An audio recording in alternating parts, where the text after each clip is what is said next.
Okay, it's 5 o'clock. I will call the RFA Board of Commissioner meeting to order for September 9th. There's no flag, so bear with, guys. Amy, can you do roll? Yes, good evening, Commissioner Fisher, Yes. Commissioner Heslin, Present. Commissioner Callahan, Commissioner Pratt, Present. Commissioner Byers, Present. Commissioner Webster is absent. Chief Collins, Here. Legal Counsel Brian Snur, Present. and I'm Board Secretary Amy Oakley. Awesome. We'll move on to public comment. Doug, did you have anything you wanted to say? Nothing today. You guys just look real cozy and casual today. I like it. Thanks. Okay, moving on. Approval of the past minutes from August 19th. Do we have a motion? I'll move to approve the August 19th board meeting minutes. Do we have a second? Second. Josh beat you. It's been motioned by Commissioner Havlin and seconded by Commissioner Pratt. Is there any questions, comments, concerns, changes? Hearing none, all in favor? Aye. Opposed? Passes unanimously. Okay, we will open this up for our planning meeting to establish the RFA between Shoreline and North Shore. Matt Cowan, Chief, take it away. Okay, so I'd really like to try and focus on the financial aspect and try and get a good place there. I'm gonna skip the first document that I sent to you back with the equivalent levy rate and fire benefit charge. Because a couple of other things I'll probably, since we have it downloaded, I can adjust where we end up with some of these other things, and that can maybe drive some of the final conversations about where we want to be with our establishing. And we don't have to fully establish it until we get to the budget, but I'd like to start at least zeroing in on the ballpark of where we'd like to be. As it sits now, it's at 65 cents, and then the fire benefit charge is picking up the rest of it. So I'd like to start with what I got this afternoon. I've been working back and forth with Neil Blindman, our fire benefit charge consultant. And I asked him, and I just got it this afternoon, the updates. He gave me an initial database at 15 million and percent discount, and we don't need 15 million. So I asked him to rework it at 13 million and both a 10% and a 30% discount. The reason why is because North Shore is at 50% on the sprinkler discount. Neil's he consults with a bunch of fire departments. Most fire departments are at 10%. The one that he mentioned at least was Winville's at 30%. The problem is that if we give the continue to give the 50%, it really impacts if we're trying to homogenize and amortize everything. It's going to cause some pretty big ripples to the point of hundreds and hundreds of percent of increase, especially on commercial properties here in North Shore. If we were to decrease all the way 10 to 10%. If we were going to go 50%, then it cuts. It's a great thing for Shoreline, but then it ends up being more of a burden here. So this is the first question that to ask, and we can talk a little bit more about some of the impacts, but is do we want to go with 10% or 30%?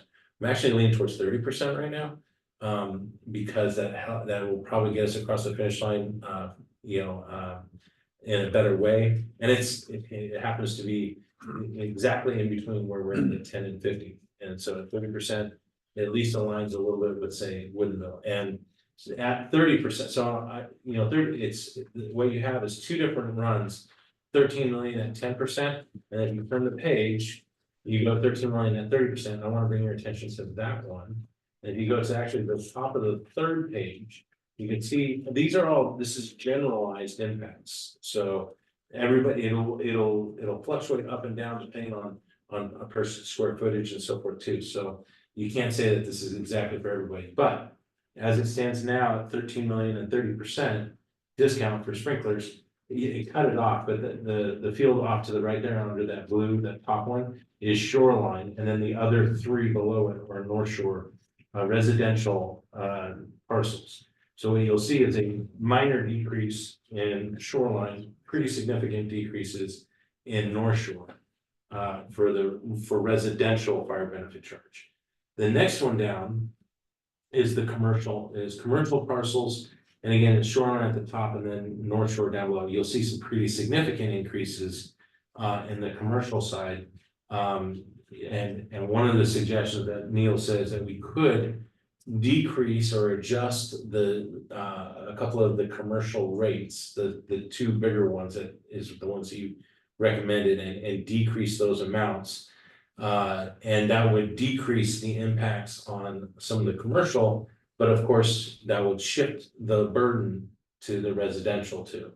So it needs to be, that just needs to be part of that understanding, so. Which, and ultimately, if we have a little bit of an increase in the fire benefit charge, that isn't necessarily a bad thing. Because 13 million is where we're at the 65-cent levy rate, which is a decrease in the levy rate. So if we're decreasing the levy rate a little bit, and there's an increase in the fire benefit charge size, that might not be too unexpected or a bitter pill to swallow. But one of the things I need to ask from you guys tonight is, and we don't have to make a final decision, but I need to start narrowing down. Where do we want to be? Are we okay with impacting our commercial and minimizing or having the biggest savings for residential? Or do you want me to continue massaging this so that, I mean, right now, residential is anywhere from a 24 to 48% decrease in overall impacts. But remember too, that if we're taking some of the weight off of the commercial and putting it back on residential, that would decrease these numbers, maybe that makes them 10%, 15 and 20%. But it would mean shoreline is going to now be in an increase, position. Again, probably, not too big of a pill to swallow if we're decreasing the levy rate side at the same time, which we are. And shoreline would see a bigger decrease in the levy rate side because we're at a higher rate. Still with me? Okay. This will become a little more clear. Yeah, okay. I'm gonna skip. Keep going. I'm gonna skip. Do you want to share? Well, I'm just gonna skip it briefly, and then I'll come back. Sorry, guys, I'm not gonna share with you guys. I'm just gonna, this is the levy rate.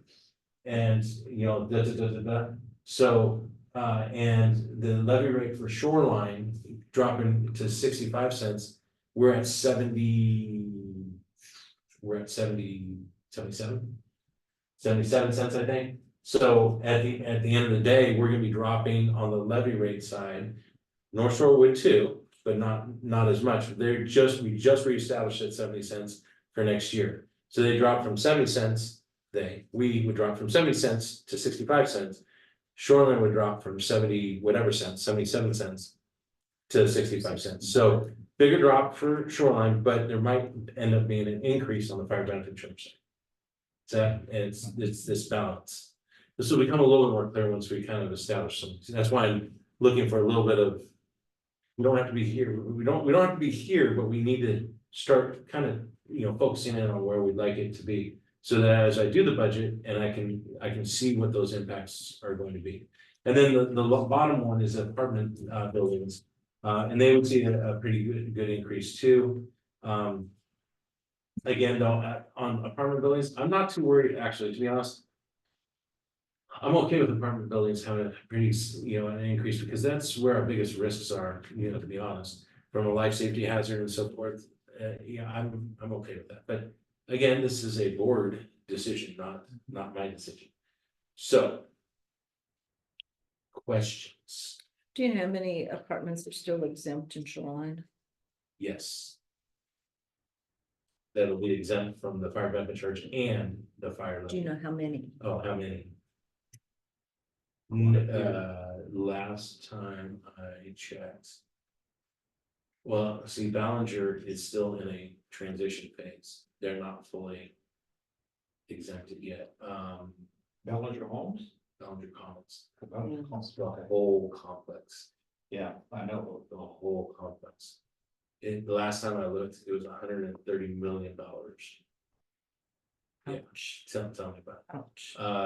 it. Like Colonial is one, I don't, Okay. I'm not gonna be able to tell you for sure, it's, for apartments, it's probably Just a rough, five that's not bad.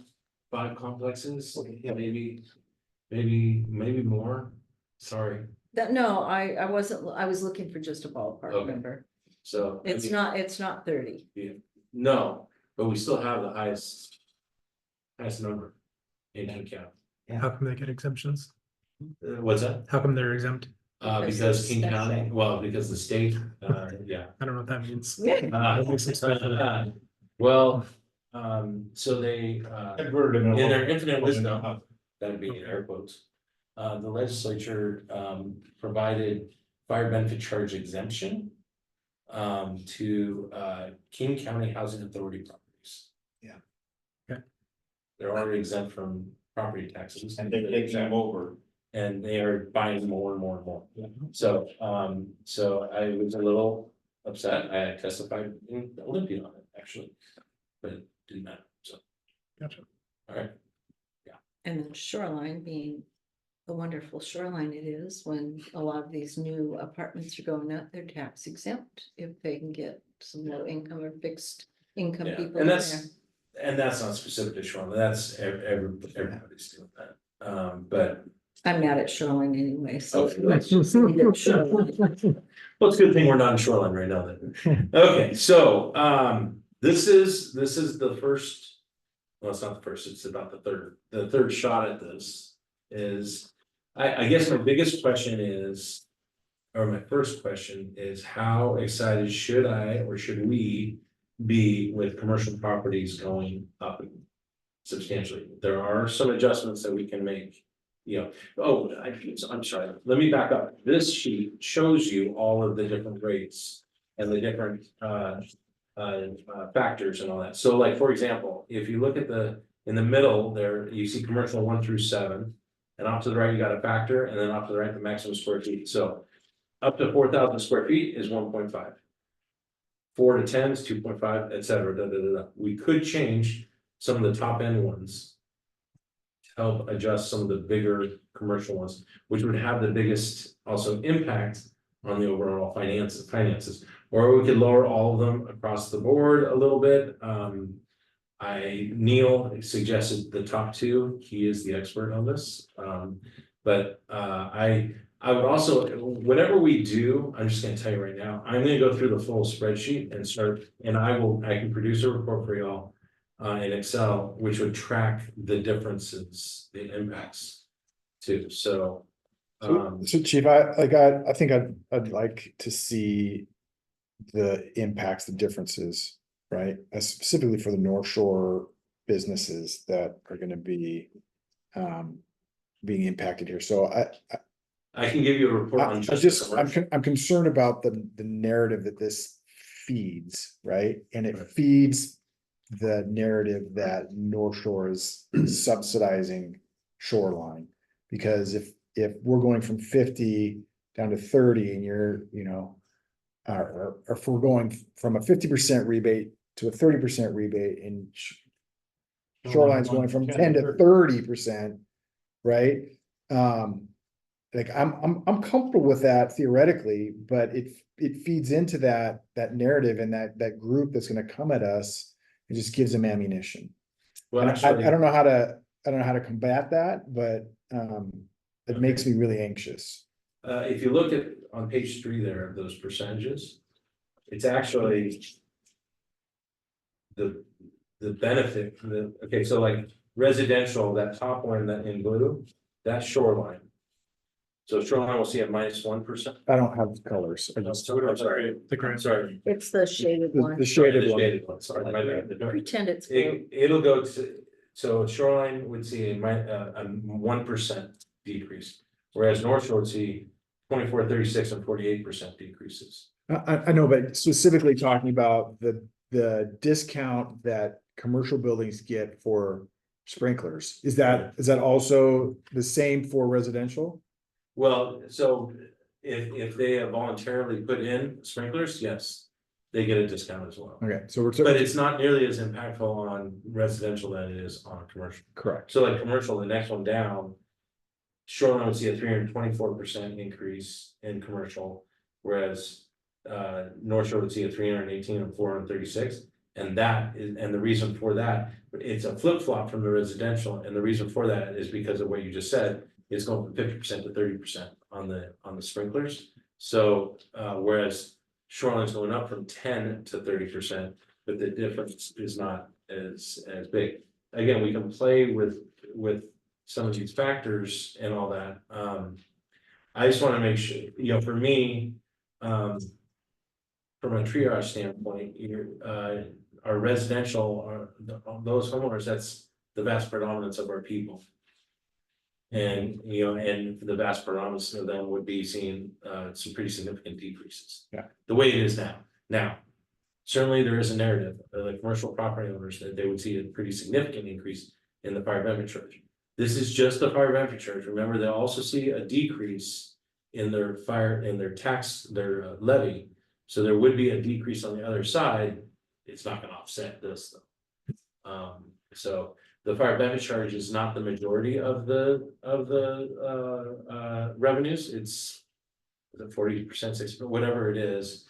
But when they're going 48%. 48%, there's gonna definitely be, some impacts unless we do something else. Now we could go to, we keep it at 50% discount. Philosophically, I'm not in support of that, just because that's a 50% discount and nobody else is giving 50% discounts. North Shore has done that historically, and you've done it, or North Shore's done it because they've done it for so long. When it started off, it was probably, nobody was giving any, and nobody was getting sprinklers to come in. We're gonna give a big, I don't know the genesis of why, but we're gonna give a big discount and encourage sprinklers to be introduced into buildings and bigger residential, houses and so forth. That might have been the reason why. This is before any of us. And so, I don't know, but it's a pretty significant discount rate. So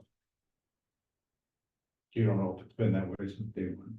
I believe it's been that way since day one. I can't swear to that because I wasn't here, but all. Yeah. This spreadsheet is basically very similar to Shoreline's. North Shore's is very, very simple because back in the day, it was, hats off to North Shore in establishing it way back in the day. It was brand new. Yeah. So North Shore's is a very, very simple formula and approach. It doesn't have these grades, doesn't have residential grades, it just has one residential rate. That's one of the reasons that we're, battling on some of these things too, because it's a different formula. It's very similar in function, but different factors. And Neil's happy to attend a meeting, if you'd like to talk to him more directly about this. So to Josh's point, I definitely understand where he's coming from. Is there some way to slowly kind of get this evened out instead of just the big jump? Yeah. Maybe. Like a 10% a year for. Yeah, Oh, something like that. you can't smooth this over. I mean, the program will be the program. This is it. But we could now. Could change the factors, maybe. But But North there's- Shore area is going from a 50% discount to a 40%. We have to do the same thing over the entire. Oh, and area. then Shoreline's gotta come up to No, 40. it is, everybody's doing it the All same. right, yeah. What I don't know is if we change the rates, the factors from year to year. The problem with doing that is you establish the formula because this is the way to treat commercial buildings, apartment buildings, residential buildings. If you start changing it each year or something like that, then it introduces questions about how accurate is it? What are we trying to accomplish? We have to feel good about what we're trying to do and trying to establish the right formula. Okay, I can ask Neil to see if other people have done something like this. One of the things that we could do is also adjust some of the residential rates to not have as big of, you know, like increase the rates or increase the rates at the higher level, so there's not as much decrease, because we're seeing significant decrease in residential. Maybe we don't need to see that much decrease in residential. I think it's a good, you know, back to narratives, I think it's a really good narrative, but even if it's only a 10% decrease in residential, that's still a good narrative. Yeah. As opposed to 48%. Yeah. Do you really need a 48%? No. So, and how about this? Why don't I play with this a bit, and I know you're gonna love this. I'll send you an email. Love those emails. And I can share the whole Excel spreadsheet with you. And then it's gonna be 30 something thousand lines. It's big. But I can do a report for just commercial, which will decrease it a bit. And I can even track like who's absorbing the biggest differences. And I can sort it by difference. So you can see who's really, you know, being impacted and by how much. Or what would you like to see? I don't know. Okay. Um, Well, why don't I just try to take a shot at it? I can start throwing things at you and you guys say this helps, this doesn't, I need to see something different or more. thoughts? Am I the only one making faces? It's huge. Can we play with numbers? And we had a meeting scheduled on the 28th anyway. Get back together on the 28th and look at some different numbers. Not that you have anything better to do either. This is super huge important, so to get it right, so if I have no problems getting back together and working through some more numbers. This is one of the toughest things we're gonna have to look at. Yeah, Because of the disparity of the two departments. Yeah, I mean, either way, huge. it's gonna be. Yeah, I had 50%. I had looked at the factors before, but I had not appreciated the 50% discount. Yeah. difference. I looked at the numbers, I'm like, we're not that far apart, we're not that big, I mean, Northrop doesn't have nearly as many different levels and factors and all that, but we're not that far apart. That 50% discount is huge, and especially to Josh's point, to the commercial. Yeah. And apartments too, but again, I'm not as worried about, because apartments they're the biggest news Users for of the us. system. Yeah, so, I think we could justify the apartments, the commercial.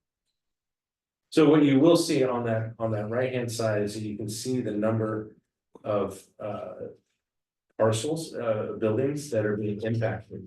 So like a commercial one up there at 196, and then it goes down to, you know, and anything over 200, there's only 4 buildings over 200,000 square feet. And this is commercial. And then down below that, you can see the residential. You know, and clearly, you know, you have almost 30,000 you know, houses that are under 5,000 square feet. But we have 5 that are over 20,000, so.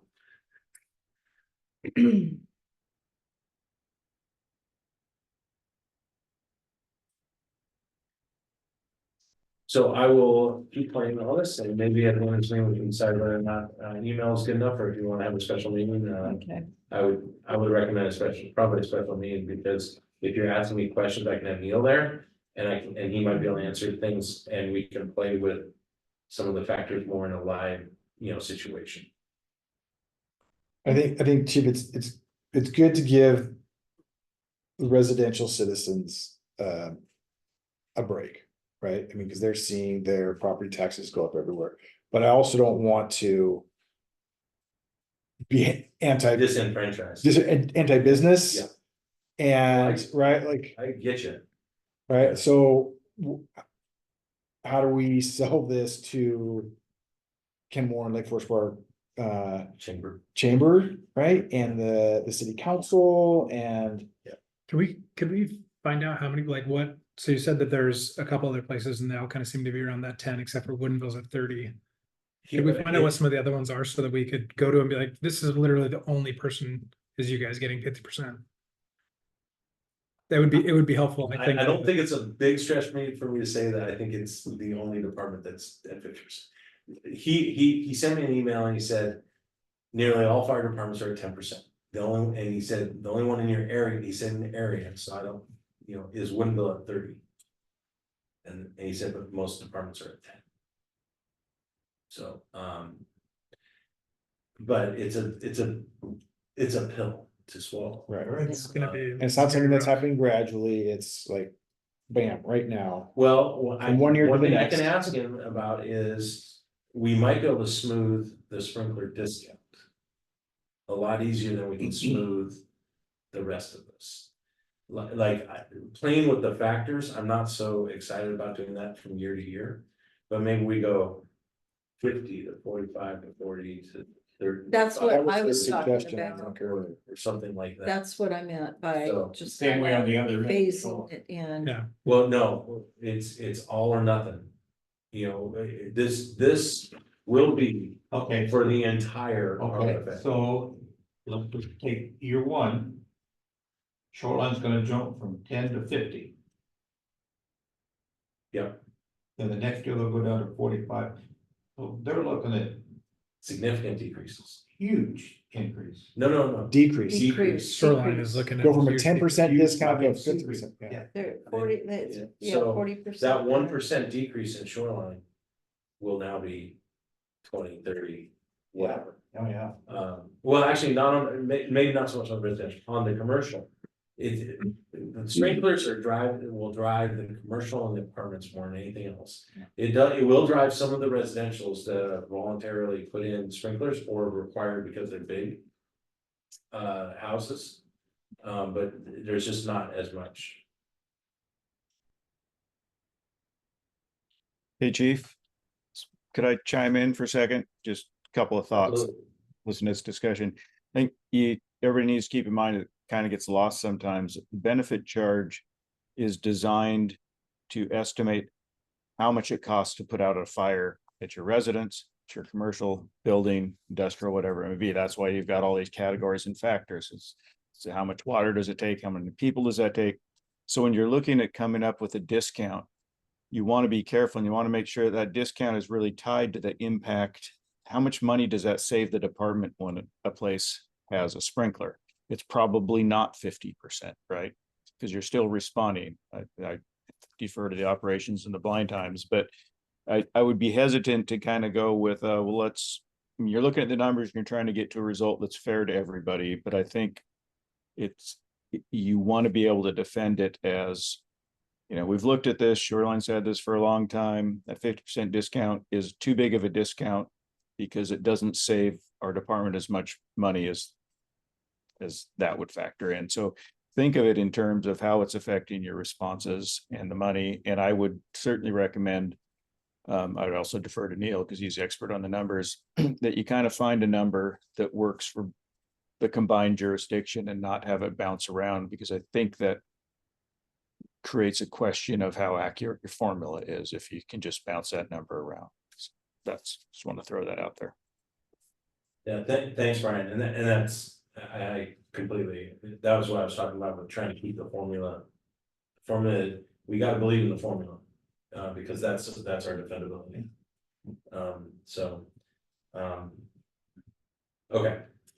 I will work on this a little bit and try and get some answers, and then I'll shoot you guys some emails and so forth, and then we can decide whether or not to have a special meeting and discuss it further. Chief, it might be like, as you're looking at it, it might be as simple as, this is what the numbers are, this is what we believe is the right thing to do, and here's the justification. Yeah. Right? Instead of just trying to, I want it to be fair, and I'm afraid of that change, right, in the discount. But if we can defend it and we have sound reasoning defense for it, then okay, we can go to the chamber with that, we can go to the city councils with that, we can go to the citizens with that. But if it's, I don't know, I'm just, it, like I said before, it feeds the narrative that's already been. Well, frankly, beaten into us. and we have to be very cognizant of the narrative too, but we also gotta be able to defend it. I actually went to 30%, it happened to be right in the middle, but I was like, okay, Winville's at 30%. And in my mind, and again, this is just my mind, I mean, the cobwebs and all that included, but I was thinking. It's probably not I agree with Brian, it's not a 50% discount. I think it's more than a 10% though. I mean, the impacts of sprinklers are probably more than a 10%, you know, How many benefit. fatalities have there been? in So I sprinkler kind of landed on 30 because I thought it was, yeah, you know, and it was what Winville's charging, you know, so. But I agree that we need to have defendability on this, because if people don't have confidence that we have an accurate formula, then they'll start challenging it and start picking it apart. Well, that's where Neil comes in. Well, yeah, and he needs to keep us on the straight and narrow for sure. I mean, So, that's his business. yeah, and I haven't even shared with you the other spreadsheet where he does all his computations to come up with this formula thing. So, but he does have that defendability to give you the cost, you know, to Brian's point too, the cost per gallon, and, you know, because this is supposed to be, you know, reflective of the impacts of being able to fight a fire. So, Yeah. Oh, I'm glad we got that figured out. Put a pin in that one. That was it. Yeah, I was gonna say, did we get very far with that? Well, we got little ways. All right. All right, It's called a sprinkler. yes, it's called a sprinkler discount. Yeah, so, okay, so. Now I am gonna share, it's pretty complicated. That's gonna hurt. It's gonna hurt. That's gonna hurt. Let's see, let's look at this one. Okay, you guys see that spreadsheet? Texas. Yes. Okay, cool. Yeah, at every meeting. So. It's kind of hard, this is a huge spreadsheet, so. Keep him down here. I wanna know who that is. I know. Thank you. I mean, it's got that much work. No, yeah, well, we're fortunate that we're close, the screen's close to us right now, but it's a really big spreadsheet, so it's kind of hard to capture all of this, but I'm gonna walk through the different tabs, and then I'll go wherever you guys would like me to go. This first tab is, it's a running balance, that pulls from the other tabs down here at the bottom to feed into the costs of our capital purchases over the next 20 years. This is a 20-year rolling forecast. And it pulls the costs into this column here. Each year pulls in these costs from these other tabs. It takes our starting point, which that's what we have in capital fund right now. And it also, and I highlighted in yellow because we might be able to pull some more money in and start with a higher number there. We can contribute more than 1.32 million, you know, per year. We could adjust it by up or down by a different contributing factor here. But what this will do is zoom out a little bit so you can see the impacts a little bit more clean. Right now, 1.32 million and a 5% increase with a 3% inflation on all of our costs compounded annually. We're okay, we're financially okay until we out to 2044. And I highlighted some of the bigger purchases here because they have some pretty dramatic impacts. But if we played with this and we said, oh, we don't want to contribute 5% annually, we want to contribute 4%. Oh, sorry. Don't touch Amy's Well, I stuff. didn't get the 4, so it maybe we've got a 4 somewhere. Oh, okay, so if I hit this, and I put a 4 here. All of a sudden, yeah, we got a problem. We get towards 0 a couple times, and we have a problem. So, or we could start with 1.5 million. Didn't change. Oh, number lock is off. Sorry, my bad. There we go. So we can start with 1.5 million and we're okay. Oh, we're 1.5 million and now we want to go to 4%. Oh, that works. So we can play so that. We're just about the same though. Well, yeah, yeah. It really depends. We can start with more money. potentially too, if we were to pull from other points, other places. I designed this so that we could play with whatever, again, the board feels comfortable with.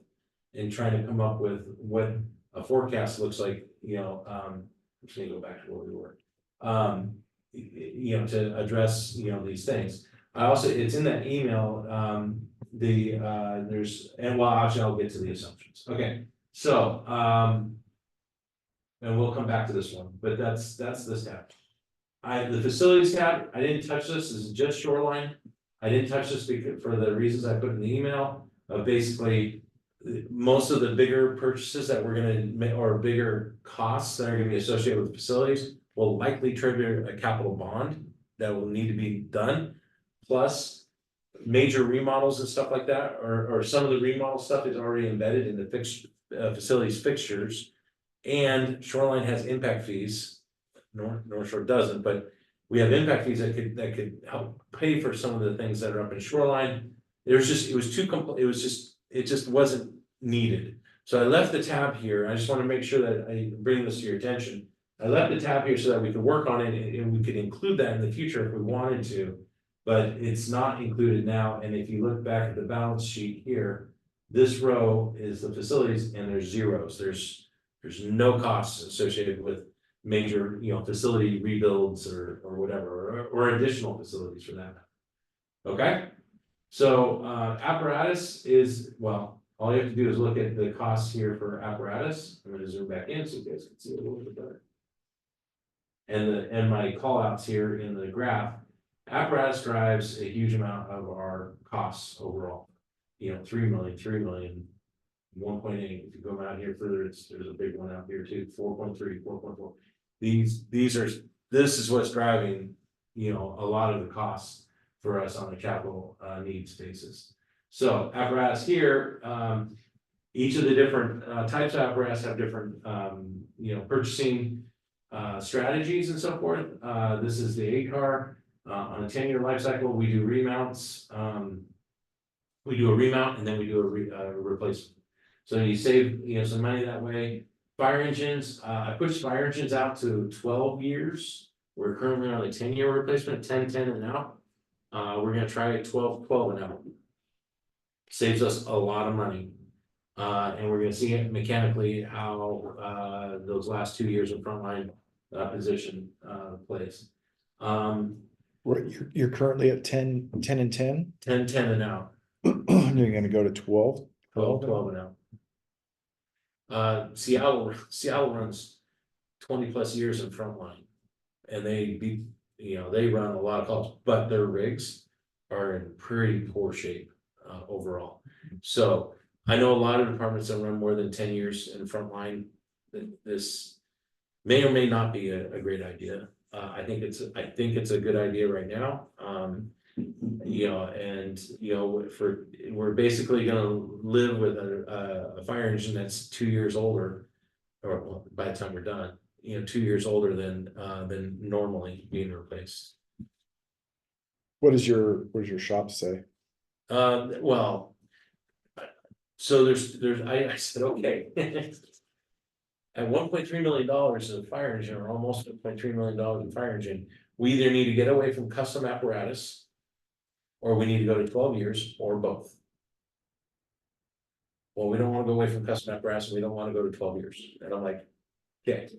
So I'm like, and a third option is to do a better job of group purchasing and getting better price points. However, that is becoming harder and harder because for a couple of reasons. First of all, we're bigger and we're starting to do some group purchasing on our own. We are trying to piggyback on with other departments and do group purchasing in that regards, and we get a good deal from some of the purchasing through either Rescue TPO, so not so much with Pierce, but and other group purchasing organizations. I've just not seen a huge. We can continue to try and do that, and if we could get the fire chiefs in King County to all align on this is the right rig, we'd have a huge amount of purchasing, power, but we can't. We tried doing that about 12 years ago. Or no, it was about 10 years ago, actually. And we came up with a spec well, we thought that everybody was signing on to, and then a certain department that shall not be named, decided to What was that? come in at the very end and say, no, we're not gonna do that, we're gonna do something different. So we came up with an urban spec, a rural spec, a tender spec, and so forth, and that died on the vine. So, there seems to be more and more departments that are doing Pierce, as far as fire engines and trucks. More and more fire departments are doing Pierce, we'll have more and more opportunity potentially to piggyback, but the problem is, we're left with a $1.3 million bill.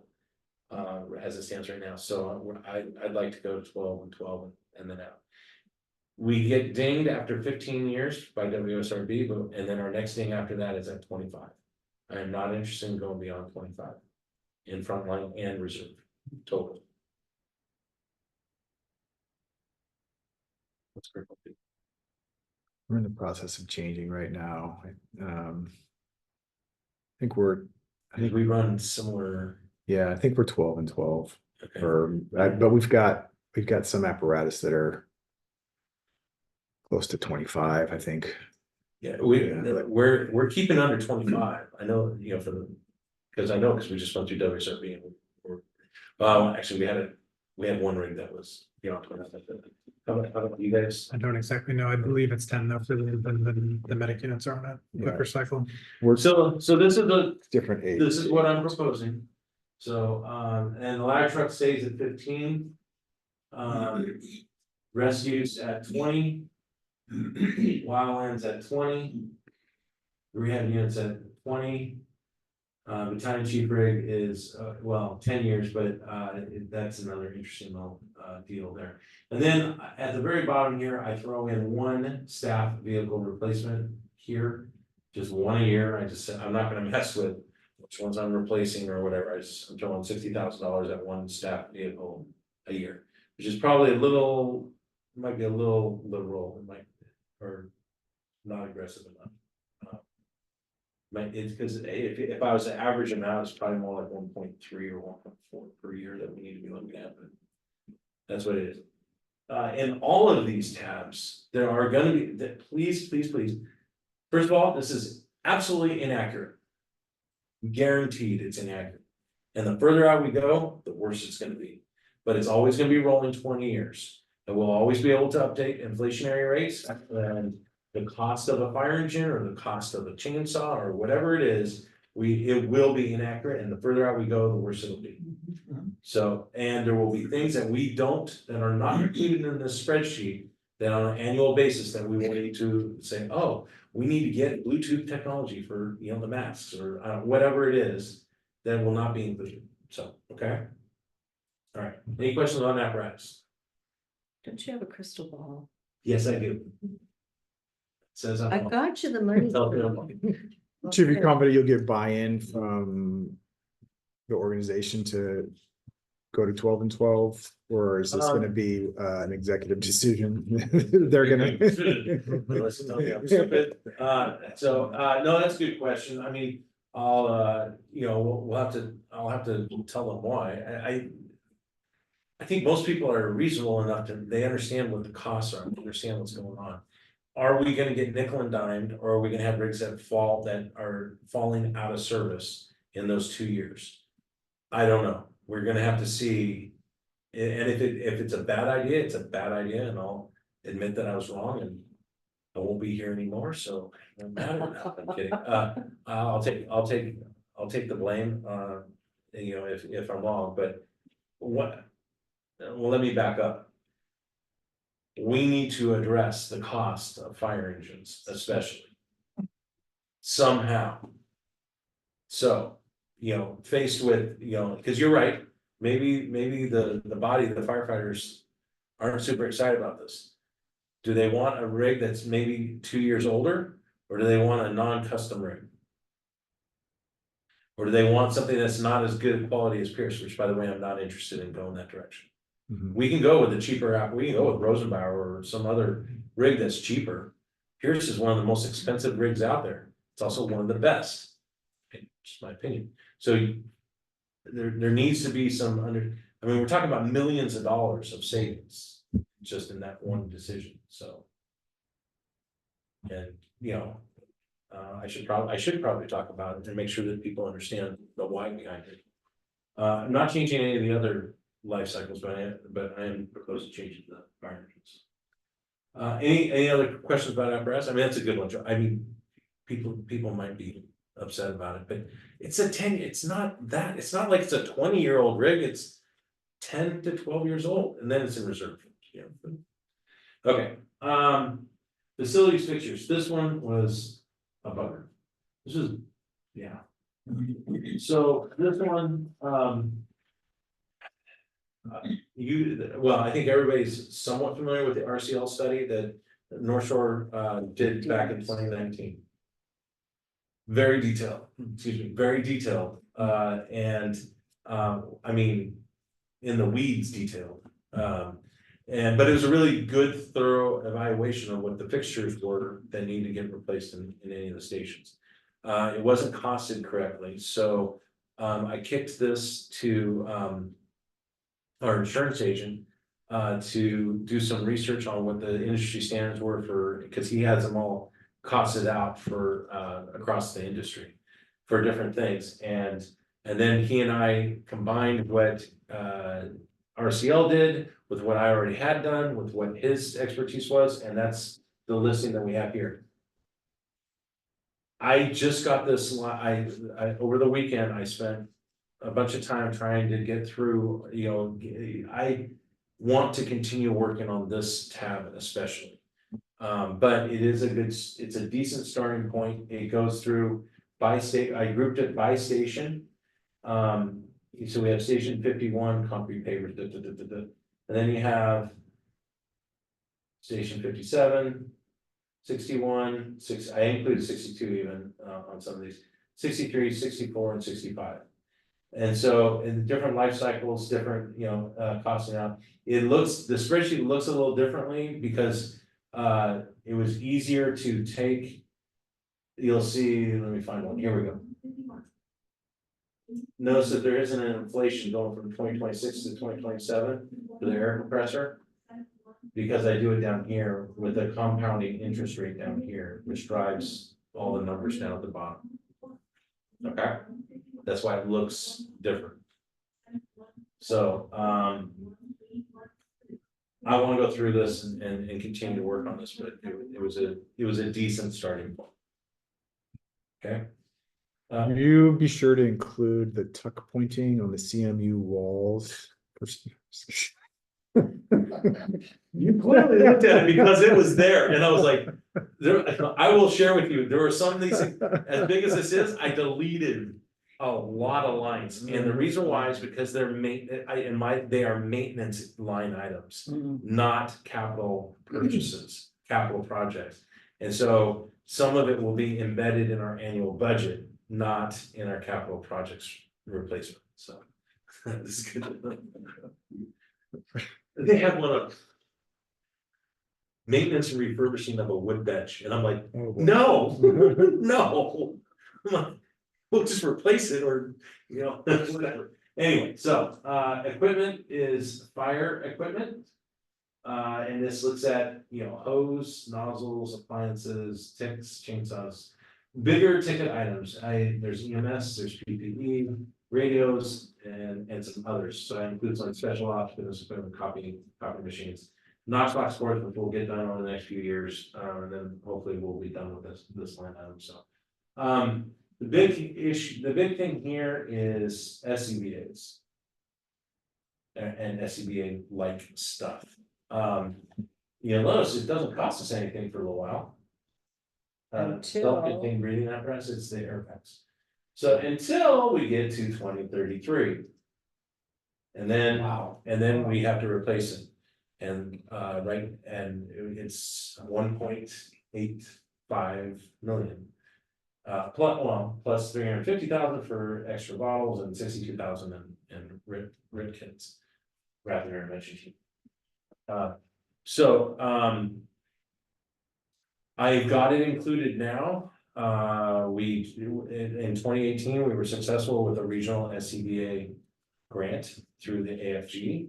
SCBA's are fairly well supported by AFG. I've been able to also get a grant in 2 other departments that I'm affiliated with for SCBA's. If AFG is around in 2033, I think we would have a good chance again at that.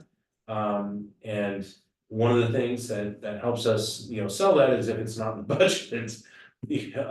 Now, I'm putting it in the budget for now because you can't rely on the grant. The grant program, who knows, it may not even be here in 2033. But it is one of those things that, as we get closer to that, we need to be cognizant of that and then be trying to apply for, the grant. We can extend the SCBA's by 3 years, I think it's 3 years by with an inspection and get them extended. But and that's mostly on the bottles more than anything else. But the technology, I'm sure that I don't even know, I can't even think about what technology is going to be there in 15 years. We probably will have to take a look at. And let me back up and say all of these are for financial planning purposes only. A lot of these things will be common sense decisions that we look at something and we say it's scheduled to be replaced next year. It can still go another 2 or 3 years. There are some things that I can tell you, though, that we're going to want to replace regardless of whether or not it looks good or not, where there's critical failures like rope, rescue rope. It's got a life cycle. It's going to get replaced on that life cycle. SCBA's is another example. We're either going to get the extension on the bottles or they're going to get replaced. Well, unless we can't afford them for some reason, but there are certain things that I'm okay looking at common sense. A great example is dishwasher in the fire station. Well, we've got 2 of them. If one of them dies, is this going to really, change how we do business? No. And we can probably get one within a few days and get one replaced. So it's not that big a deal. But some of these other things are bigger deals and so common sense is going to drive our decision making on a lot of these things, but we need to do the financial planning to make sure that we have the money there to be able to make that common sense decision. Okay. So SCBA's I am including, it has a big impact on our financial forecast because it's almost a $2 million purchase between, well, actually it's more than 2 if you include the bottles and the rig kits. So Are both departments on the same cycle now? I got the grant for Shoreline, North Shore, Buffalo, and Woodinville. We're all on the same. We're all on the same. So Convenient. well, it is from a defendability or an argument standpoint of like reapplying for the AFG. If anyone is there, we may not include Woodinville in that one, but assuming that we're all happy, together, we'll look at the 3 departments at least, together. So, okay, questions about equipment. Now, in one of the, and what you'll see here too, is I included not only life cycle, but the quantity and all that. So because a lot of these things have, multiples. Some of them you'll see I did basically on an annual basis, like bunker gear, we're gonna replace 20 sets of gear every year forever. And it might increase, as we get more people. I'm budgeting 6 new hires every year. We're gonna buy $20,000 worth of fitness equipment every year. It's just one of those things. So, okay. Last one is IT, same thing, equipment, but now we're talking about IT. And again, some pretty expensive things, especially when you talk about servers. Servers are 20,000 a piece. So, so 6 of them in a few years. Yeah, it's expensive. So, so this is, Zev weighed in on this. I asked him because now we're talking about Greek. I asked questions. I didn't just take everything he said. I did ask questions, but now, and I know, some stuff on this, but I said, okay, I need to be able to talk to you all and say, is this really risky or really bomb proof? Meaning, are we spending a lot of money or are we not spending enough? And I said, because I want to be somewhere in the middle. And he said, that's where we're at. And he's pretty good about that. He's pretty responsible. Being taught, even though it's not his dollars, he treats them like it's his dollars, so. So this is a good common sense approach on replacing things. One of the, common sense, again, like say server replacement, which are pretty expensive. Just like most things, there are signs and symptoms of servers that are about ready to crap out. Depending on what our backups are and stuff like that, we might want to go a little bit longer, with them. But if we have single point, and we don't have single point failure on any of our, to my knowledge, at least into that, on our IT stuff. So, when we have single point failure, that's where we have to be really careful. But again, this is from a financial standpoint, we need to be budgeting for these things. Okay, so with all that said, that's what drives this number or these numbers. So is there any more data or information that you need or want to see or want to play with as far as, and again, we don't have to decide this now, but I needed a starting point so that I could, so when I get through the budget, because I'm getting into budget now, that I can say, hey, we need a budget for $1.32 million a year into the capital replacement strategy, or 1.5 or 2 or whatever. What's the combined contribution of both organizations right now? Well, that's a great question, and I thought about trying to address that, but it's really up and down because, for example, oh, thank you, it reminds me. What's not in here is Shoreline's truck and engine that are already being purchased and the rescue. So, and the reason why it reminded me of this is because North Shore right now has a bigger bigger annual allotment into the capital side right now to fund the rescue. So I don't think it's really very fair to say that that increased level is what we would expect normally out of the normal North Shore budget. But I'd have to look it up to tell you exactly what it is. But 1.32, that's actually, it's probably a little, that's definitely less than what we're contributing both right now. But again, where that level needs to be, where a normal level is, I'd have to play with that a little to be able to accurately answer. I was just thinking, like if we just looked at a starting fund of 3.5 and then a starting contribution of 1.5 each year, It would be fun. fine, but it's like, are we combined, are we both? Or are we contributing a total of 1 right now? Are we contributing a No, total we're of 1.8? We're probably higher ones right now, like, yeah, probably somewhere in there. I'd have to look. I actually think that number is probably a little low. Now, remember too, what I already said, this doesn't include everything. Every year, there's gonna be something that's gonna get added on that's not in this spreadsheet. So even let's just say 1.3 or, well, 1.32 million, that's what we gotta contribute the next year. Well, when the bill comes, once we've done the budget, it's now 1.672. Or because we've added other things onto there. But that's also but now we're at a manageable level. Because we planned on 1.32, we're at a manageable level of pulling that money out of our annual operating budget, to bridge the gap to whatever we need. I could put an extra $200,000 of just slush fund, in each year, but that skews these things really pretty significantly. I'd rather deal with it on an annual basis, and if things get tight, we say, you know what, that's great, you asked for this, but we're gonna delay that purchase. Or we're gonna delay something in here because we're tight, because the cost wasn't wasn't accurate, or the inflation rate wasn't accurate, or whatever. And so, but I do want to put in the context that we are talking about without the medics and all that, we're talking about a nearly $40 million budget. So when you talk about 1.3, I mean, from a percentage standpoint, it's pretty low percentage of contribution towards capital. So that I'm not trying to make light, it's still 1.32. I mean, it's still a bunch of money. But I think that I think I think it's a manageable level. We could definitely increase it. By increasing it, it helps us with our contributing inflation factor too, of like, maybe we don't need to be at 5% if we come up with a bit more.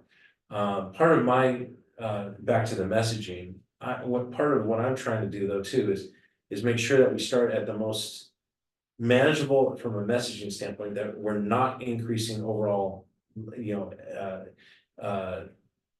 we're not needing to increase the overall revenues to do the RFA. I would like us to stay, you know, fairly neutral on this. And if that means we're a little bit tighter now, you know, and all these things have to fall right into place the way we predicted. Okay, but down the road, we can say we can delay things and buy us more time if the inflation rate is higher than expected. The inflation rate that I've used is 3%. It's what you know, if you look 2 years ago, it was 10%. If you look last year, it was CPI was 3.8, you know, for this year. Is 3% what it's gonna, you know, be moving forward? The King County economist, he's forecasting 2 or 2.5. I can't remember, something like that. Yeah, I don't believe it. I don't believe it, but That was my concern about this whole thing, if you use 3%, I was So- thinking, that's not realistic. But But yeah, so yeah, so. But that's where we get to play with it, Yeah. you know, from a year to year, you know, all of a sudden we're like. Oh, yeah, it was a 4%, you know, now we're a little, now this whole graph skews. And it's not in the next 5 years that we're in a problem, it's 8 years from now.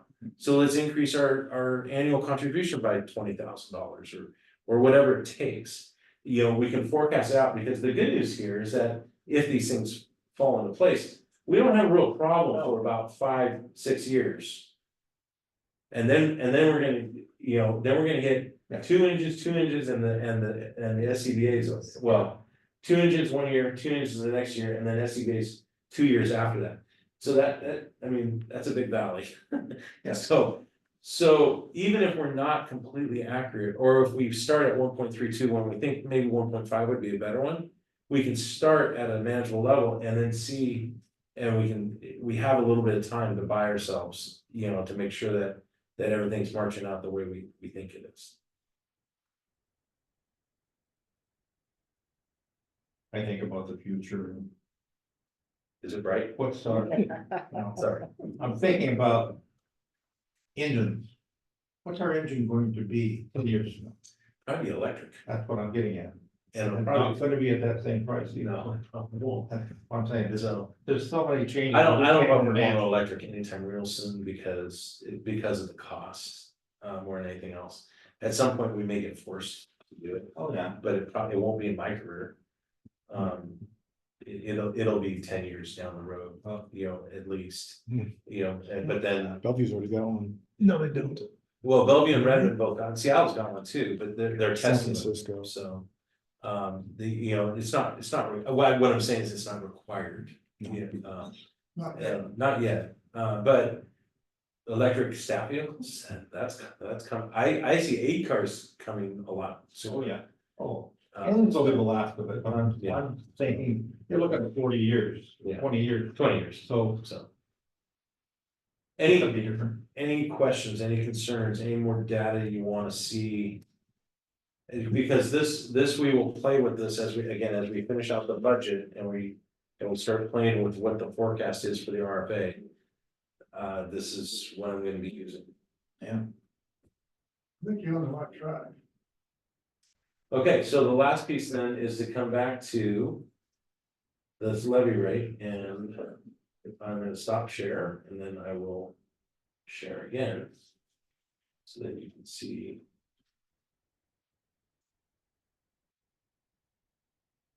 So this is the spreadsheet that I sent you, a meeting or two ago. Because Josh had a really good point too, of if we go, whatever we set that levy rate at, how long are we gonna go before we need a lid lift with the fire benefit charge? And we could probably drop it all the way to 60 cents. I think 65 cents is probably, it's got a good message, reduces the equivalent levy rate a little bit. It's a little bit more aggressive. But you know that, you guys all know that I feel that the fire benefit charge is a more appropriate way to get revenues anyway. So it may trigger a lid lift sooner than, you know, than 20 years, but hopefully it's at least 10. And so what I did was I took the, you know, what our existing assessed value, the existing budget, and I used AV growth factor, budget growth factor, and looked at it to figure out how long we can go before we hit 60%. And I need to play with these numbers. Let's say budget goes up by 7%, not 6%. So out here, if I remember correctly, it gets to, no, okay. AV growth didn't go up 5%, it went at 4%. Okay, now it should trigger. There it goes. Okay, so I have conditional formatting on the spreadsheet so that it'll trigger when we get to that 60% threshold with playing with the different factors here. So again, lots of assumptions because these numbers, I can't tell you what are, you know, I have control, or we have control over what the budget does. To some extent. I mean, I say some extent because 85% of our costs are driven by CPI. We don't have any control over CPI. So we have some control over the budget growth, we have no control over the AV growth. But with, you know, and if you want to try different assumptions, we can try different assumptions. At 4% AV growth and 7% budget growth, we're still okay for 15 years. I think that's more realistic than what I said. I designed this so you guys could play with it, because you have all sorts of free time. I'm just kidding. And with the different percentages, if you wanted to say, oh, I don't think it's gonna be 4 and 7, I think it's gonna be 3 and 8, or 5 and 5, or 10 and 2, you know, whatever you wanna play in there. And you can start with a different levy rate up here. If we started with 70 cents up here, then it takes longer, and now we're out 4 more years. At 4 and 7. So.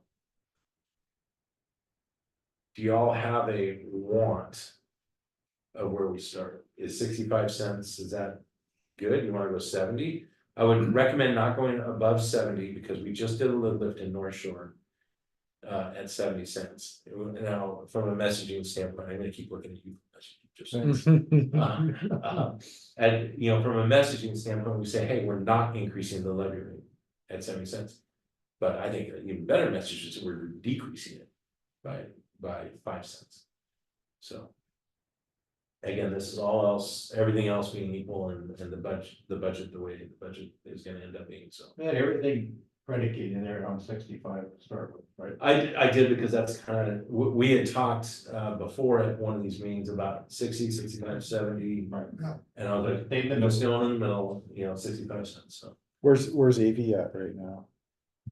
8 for next year. I just started getting area reports, and or they just started publishing them.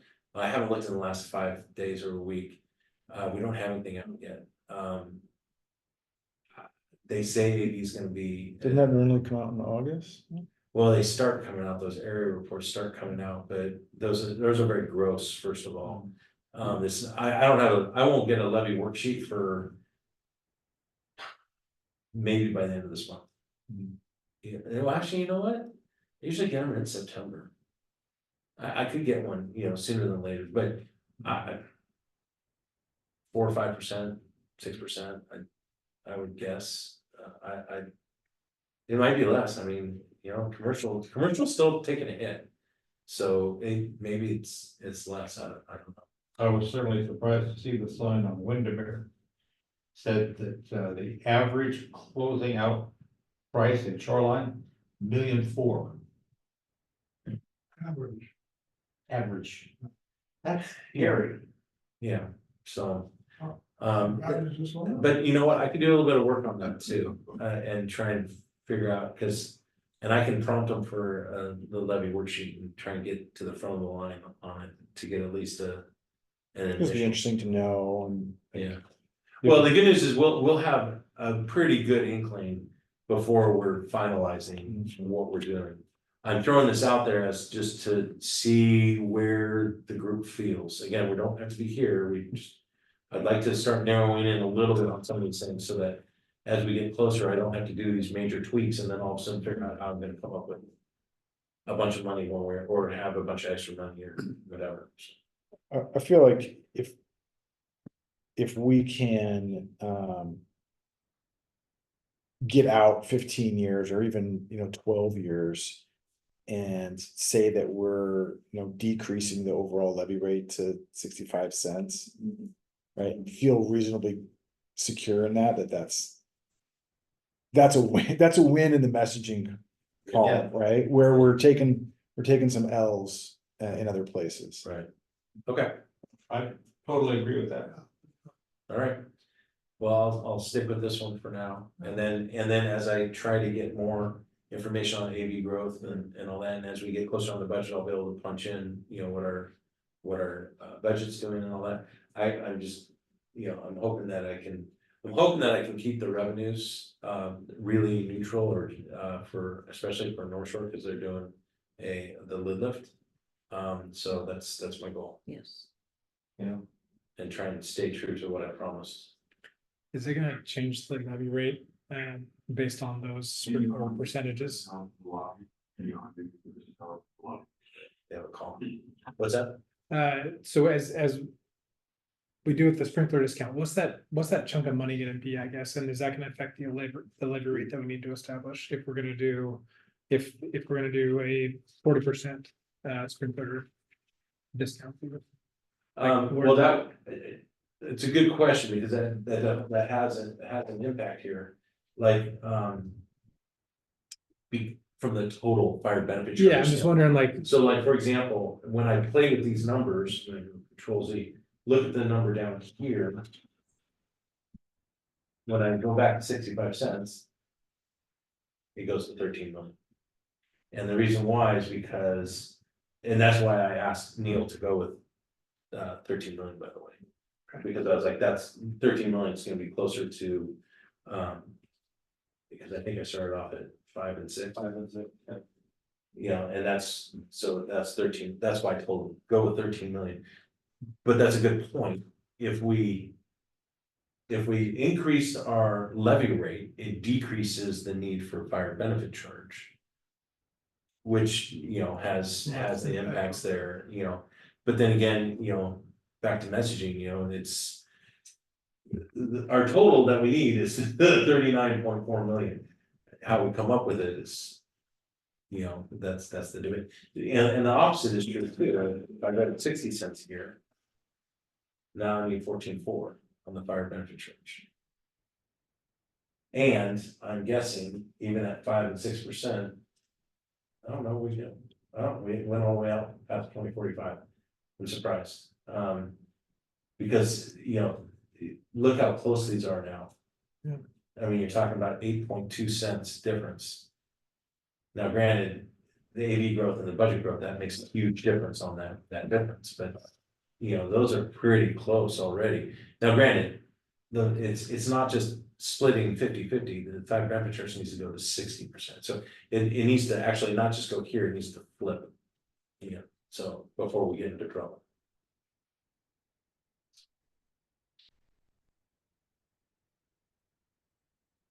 Okay. Any questions, any more data? My big question here tonight, because I've thrown a lot of stuff at you guys, a lot of financial stuff. Is there more that you, besides what we've already talked about with playing with the fire benefit charge and seeing what we can do? Is there any other numbers or data or things? Because I feel like I've developed the tools at least for us to sit in a room and figure out what we want to do. But unless you tell me differently, if you need something else for me to consider, some other data point or something else. I'm gonna stop sharing because I think we're done. I think you've got it all. So, I wanna sit and play with that. well, you have this. I have it, I know. So, and I tried to shade the cells so you can say, oh, I get to play with this one, we can play with that one. Try not to play with the others. Now, the good news is you don't have the master file, but I'm just saying, if you start playing with the formulas and all, it just. Oh. You want to see an interesting formula, I'll show you. I would not wanna play with one. I'll show you an interesting formula. Who's your It's- spreadsheet guru? This is an interesting formula right there. That's how you calculate compounding interest. Oh, Yeah. It takes the rate here, the difference between 2024 and 2029, takes this and compounds it on each of the years difference between 2024 and 2029. It did take me a little while to figure this out, Way above my pay grade. okay? So, anyway. Yeah, so please don't play with the. We're not calculating friction loss. No. I'm not gonna have time to do anything, so. You play with algebra So That's not my problem. So, okay, that's all I had for tonight, Been wrapping this up. Do we want to get together in a couple of weeks and see what Matt's come up with for this? I guess So- it depends how, let me find out. And I'll email you guys. But we could, well, actually, it would be good for us to set the date now, you know, we're gonna set the, you know, if. I'm more than happy to mean, this is important stuff. And we can talk about not just the fire benefits, we can talk about all this again, you know, after you play with the numbers and say. I don't like your 5 and 6 plan, go with 5 and 8 or 4 and 2, or you know, whatever you want me to go with. that's what I'm looking at. And by that special meeting, I should have, because I think Josh has got a good point, should be able to start getting some preliminary levy. That would be great info too. It was So- September 23rd that we had Yeah. originally scheduled another get together, and then that Which got is- canceled. That was that's a on Monday. Monday. Yes. I'm sure you can have the power that, 2 weeks, yeah, so. thank you for your time. Yeah, now that I've done the bulk of the work, I spent a couple days doing it over the weekend, the 20-year forecast. I believe that. Now that that's done, I just need to come up with some different models for the fire benefit charge. I need to come up with the AV forecast. I'm not gonna have, in the next 2 weeks, I will not have an idea on the budget. I won't know the budget stuff until end of October. End of October. I mean, because we're going through budget now, I probably won't have a good sense of where the budget's gonna be until towards the end of October. I should have some AV forecasts for you, though. I'm sorry. The 23rd work. Yeah, just as it stands now, the next scheduled RFA meeting is Monday, October 21st, because Correct. this meeting. We We have to up a move week. it. It was supposed to be next week, but, so there's a big gap. Why did I have the 23rd written down? That was- that Because was we our were open doing the house. That was gonna be the open open house. house. Oh, Which is And that pushed got out to moved. October. That's why I was suggesting if we're gonna do this again, maybe the 23rd would be the Let's best. do the 23rd. I should have some more information. 5 o'clock here or there. And I'm gonna have Neil, and especially if we're still playing with the fire benefit charge, I may have Neil zoom in on that. Sure. Where would you like to have the meeting on the 23rd? I'll be at 5 o'clock, right? 5 o'clock. That's what we're gonna do, yeah. Well, our next regularly scheduled was gonna be back to, we could do 51 again. It's up to you. I don't It care. doesn't matter to me. I'm coming home from Wenatchee, so either way. Okay. North Shore's 51's easier for me to get to Yeah, after work. especially at 5. Yeah. Okay, let's do 50. And we know it's all about Josh anyway. so- Sorry. Okay. Sorry to Well, he does have a good message. try. So, the next meeting on Monday at Excuse me, 5. did I hear correctly that the public hearing meeting on the 23rd is canceled? Yeah, Yeah. sorry, we just made that decision. Sorry about that. But Okay, now we're having another meeting. Yeah. So we're gonna push it, Brian, we're gonna push it out to October 28th, so we can have more information prepared for the public.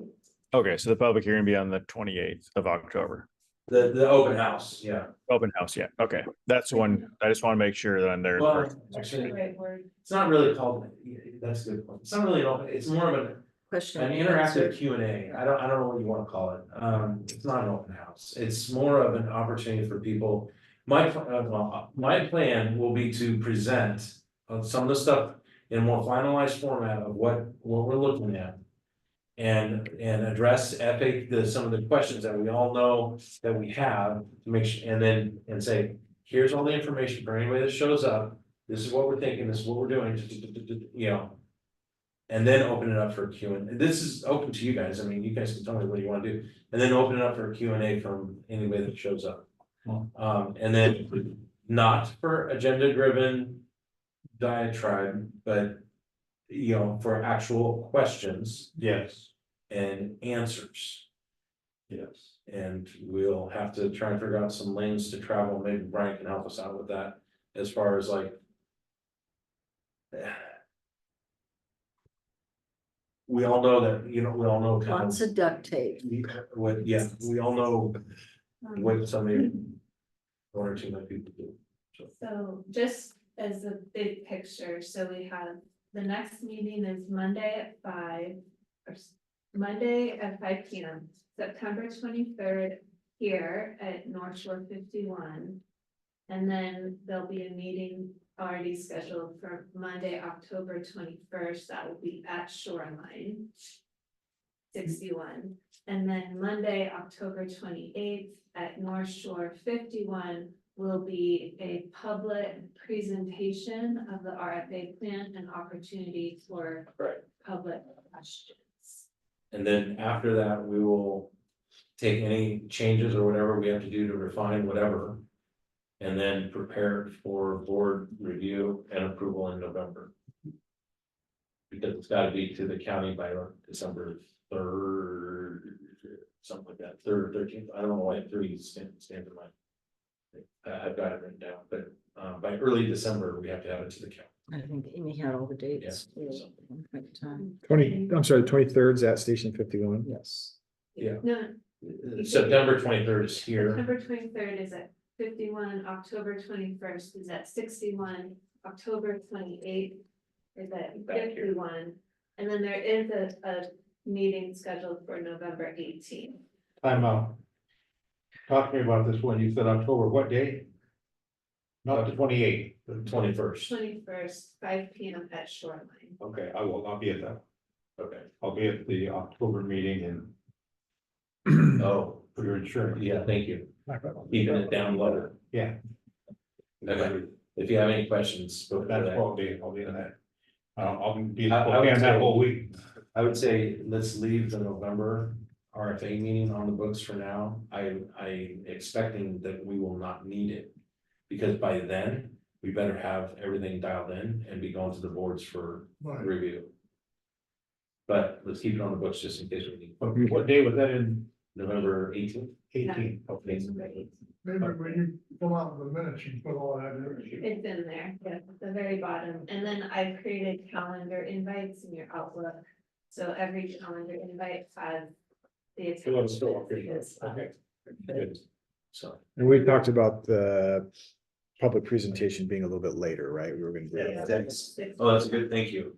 So the October 28th meeting is a little bit different time, it's at 6. And then for that, To allow for people to get here. I was going to publish that information, on our mailing list of station's Facebook page and Instagram. And then I believe Beatrice will put it in the Shoreline News, and then I will reach out to the Kenmore and Lake Forest Park city council. They can sometimes put them on their. And I am planning on trying to address the city councils at about that same time frame anyway. To talk about that, you know, what we have going on. And I did just meet with Phil from Lake Forest Park and Rob from Kemble, talk about Nemco, but I did thank them for the support for the lid lift and told them that I'd be asking them and coming back to the city council asking for time to talk about that architect. So it's on their radar at least, not on the calendar. Is there anything else for tonight? If you need any more information or whatever, please don't hesitate to give me a call. I just want to make sure that I'm getting you all the information, everything that you need, so. 6:24, do we have a motion to adjourn? Motion to adjourn. Josh? Second? Second. Josh. Thank you.